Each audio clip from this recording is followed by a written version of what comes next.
Pero ang bata-bata pa niya, paano siya mabubuhay mag-isa sa Maynila? Di wala siyang alam sa buhay? Ayaw namin ng iyong ama. Hinadap ka sa daan. Simulat sa pulpa, alam mo na dapat nasa loob ka na ng bahay. Pagtuntok ng asalis. Kalimutan mo muna yung pag-ibig na yan. At edukasyon mo muna ang pagtunan ng pansin. Kakaintindihan ba tayo? Kinig at sumunod sa lahat ng iyong utos ko, wala tayong magiging problema. Dapat lang, ayaw ko ng patapad-tamad at pasaran. Hilda, Bakit kasi ka ba? may narinig po kasi akong ingay sa loob. Ay nako, guni-guni mo lang yan. Matagal lang tambakan ng gamit yan. Ang kwarto niya.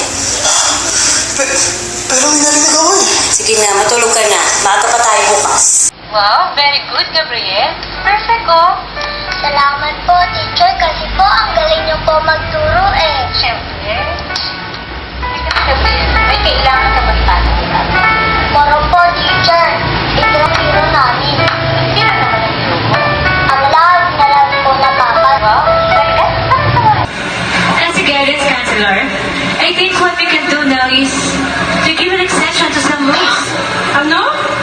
Ang bata katulad ni Kia na nagsusumikap ay dapat binibigyan ng pagkakataon na makapag-aral. Hoy, mapapagalitan ka sa suot mong yan.